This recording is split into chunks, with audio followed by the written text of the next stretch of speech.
श्री शिवाय नमस्तुभ्यम।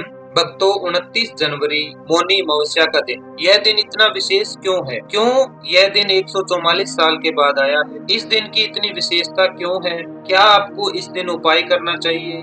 क्या आपको इस दिन दान पुण्य करना चाहिए? किन चीजों का आपको दान करना चाहिए? इसी पर हम पूरी विस्तार से बात करेंगे। इस वीडियो में मैं मौनी अमावस्या के बारे में पूरी जानकारी देने की कोशिश करूंगा, इसलिए आप वीडियो में अंत तक बने रहिए, तभी आप पूरा समझ पाएंगे। तो सबसे पहले हम बात यही करते हैं कि यह अमावस्या इतनी विशेष क्यों है। क्यों मैंने लिखा है कि 144 साल बाद ये अमावस्या आई है और बहुत बड़ा ये योग बना है, क्योंकि इस समय प्रयागराज में महाकुंभ लगा हुआ है। इसीलिए जब भी अमावस्या कुंभ के समय आती है तो उसका महत्व 100 गुना तक बढ़ जाता है। और भक्तों, जब 12 कुंभ के बाद यानी 144 साल के बाद महाकुंभ लगता है और महाकुंभ के समय जो अमावस्या आती है वह अमृतमयी अमावस्या बन जाती है। उसका महत्व हजारों लाखों गुना बढ़ जाता है। इसीलिए मैंने थंबनेल में भी लिखा है, गुरुजी भी कहते हैं कि इस दिन आप ज्यादा से ज्यादा दान पुण्य करें और ज्यादा से ज्यादा पितरों के लिए उपाय करें। अब बात करते हैं कि इस दिन हमें उपाय क्यों करने चाहिए,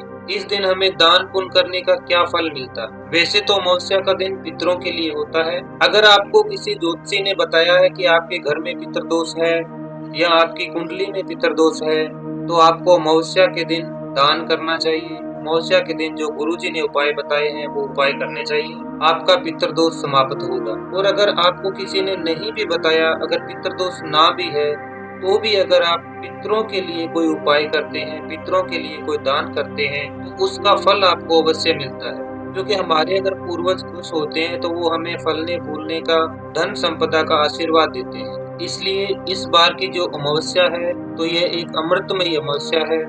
इस पर आप ज्यादा से ज्यादा दान पुण्य करें। और आप दान क्या कर सकते हैं? इस दिन आप ज्यादा से ज्यादा अन्न का दान करें, अनाज का दान ज्यादा से ज्यादा करें। गाय का दूध भी आप दान में दे सकते हैं। सरसों का तेल, तिल का तेल, इसका भी आप दान कर सकते हैं। चावल का दान करें।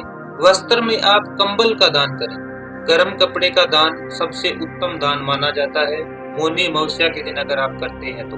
अगर हो सके तो ब्राह्मण को भोजन करवाएं, उनको दक्षिणा दें। मौनी अमावस्या का जो शुभ मुहूर्त है वो कौन सा है? 29 जनवरी के दिन जो सुबह का मुहूर्त है वो है 5:25 से लेकर 6:19 तक। अगर आप इस समय के अंदर स्नान करते हैं, दान पुण्य करते हैं या कोई उपाय करते हैं तो उसका फल बहुत अच्छा मिलता है। अब हम आगे बात करते हैं वीडियो में कि जो गुरुजी ने उपाय बताए हैं उनके बारे में। गुरुजी ने इस अमावस्या के लिए बहुत सारे उपाय बताए हैं। सबसे पहला उपाय गुरुजी ने बताया है कि अगर आपके घर में पितर दोष है तो उसके लिए आपको क्या उपाय करना है। आपको एक चावल का दाना लेना है, अपने हाथ की हथेली में रखना है, और जो आपके घर में पानी रखने का स्थान है, जहाँ भी आप पानी रखते हैं, पानी का घड़ा रखते हैं या फिर पानी का आपका आरओ लगा हुआ है, उस स्थान पर आपको लेकर जाना है। हाथ में एक चावल का दाना रखकर जहाँ आपका पानी रखने का स्थान है उस जगह पर जाकर अपने पितरों को याद करके, आपके जितने भी पितर हैं, आपके जितने भी पूर्वज हैं, सबका ध्यान करके आपको 5 बार बोलना है, सौधा सौधा सौधा सौधा सौधा। यह नाम आपको 5 बार लेना है। 5 बार यह नाम लेकर जो आपने अपने हथेली में चावल का दाना रखा है उसको महादेव की शिवलिंग के ऊपर समर्पित करना है। अब यह दाना आप अपने घर के शिवलिंग पर भी चढ़ा सकते हैं या फिर आप मंदिर में जाकर मंदिर के शिवलिंग पर भी चढ़ा सकते हैं। यह छोटा सा उपाय करने से पितर दोष से मुक्ति मिलती है और पितरों के आशीर्वाद से आपके घर में सुख संपदा बनी रहती है। दूसरा उपाय गुरुजी ने बताया है, किसी भी प्रकार का अगर आपके शरीर में कोई कष्ट है तो इसके लिए आपको क्या करना है, तुलसी की थोड़ी सी लकड़ी लेनी है। जो भी आप स्नान करने के लिए बाल्टी में पानी लेते हैं उसके अंदर उस लकड़ी को डालना है। लकड़ी को डालकर एक बार उसमें घुमाकर उस लकड़ी को वापस निकाल लेना है और जो वो पानी है उस पानी से आपको स्नान करना है। अगर आप उस पानी से मौनी अमावस्या के दिन स्नान करते हैं तो आपके जो भी कष्ट हैं उनका निवारण होता है। तीसरा उपाय गुरुजी ने बताया है वो भी पितरों के लिए। अमावस्या के दिन शाम के समय जो प्रदोष काल होता है, प्रदोष काल का समय जो शाम का समय है, सूर्यास्त होने से लगभग आधा घंटा पहले से लेकर आधा घंटा बाद तक का जो समय है वो प्रदोष काल का समय होता है। उसी समय के अंदर आपको ये उपाय करना है। आपको एक घी का दीपक लेना है। दीपक लंबी बाती का लेना। लंबी बाती का एक घी का दीपक लेकर आप किसी भी जलाशय के पास जाइए, चाहे कोई नदी हो, कोई नहर हो, कोई कुआं हो या कोई तालाब हो, जहाँ भी आपको जलाशय मिले उस जलाशय के किनारे पर आपको वह दीपक लगाना है और दीपक की बाती का मुख आपको दक्षिण दिशा की तरफ रखना है। अपने पूर्वजों का ध्यान करना है। अगर आप प्रदोष काल में अमावस्या के दिन एक घी का दीपक किसी भी नदी या तालाब के किनारे लगाते हैं तो आपके पूर्वज खुश होते हैं और पूर्वजों के खुश होने से आपके घर में सुख संपत्ति बनी रहती है। चौथा उपाय गुरुजी ने बताया है कि अगर आपको रात में गलत सपने आते हैं, आपको भय लगता है, आपको घबराहट होती रहती है, तो उसके लिए गुरुजी ने ये उपाय बताया है।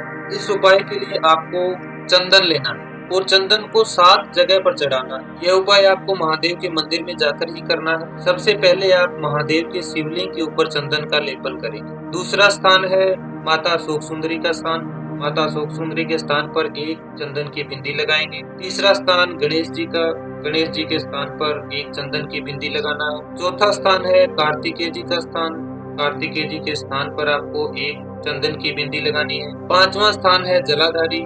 जलाधारी के ऊपर आपको एक चंदन की बिंदी लगानी है। छठा स्थान है जहाँ से पानी बहता है उसके विपरीत साइड, कहने का मतलब शिवलिंग के बैक साइड वाली जो जगह है वहाँ पर आपको एक चंदन की बिंदी लगानी है। और सातवां स्थान है नंदी जी के सींग, जो बाहर नंदी विराजमान होता है, नंदी के जो सींग होते हैं, सींग के ऊपर आपको चंदन की बिंदी लगानी है। अगर आप ये 7 जगह पर चंदन की बिंदी लगाते हैं अमावस्या के दिन तो आपके पितर भी खुश होते हैं और आपकी जो भय वाली समस्या है, आपको जो भय लगता है या आपको रात में गलत सपने आते हैं तो वो आने भी बंद हो जाते हैं। तो ये 4 उपाय गुरुजी ने बताए हैं जो आपको अमावस्या के दिन करने हैं। वैसे तो आप ये उपाय किसी भी अमावस्या के दिन कर सकते हैं, पर इस बार की जो अमावस्या है वो बहुत ही विशेष अमावस्या है, क्योंकि 144 साल बाद ये अमावस्या आई है।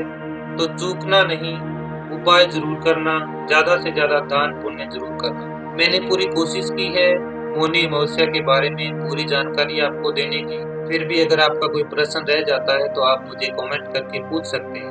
और अभी तक अगर आपने वीडियो को लाइक नहीं किया है तो एक लाइक जरूर कर देना और अपने दोस्तों के साथ वीडियो को शेयर जरूर करना, ताकि सभी मौनी अमावस्या का लाभ ले सकें, सभी उपाय कर सकें। श्री शिवाय नमस्तुभ्यं।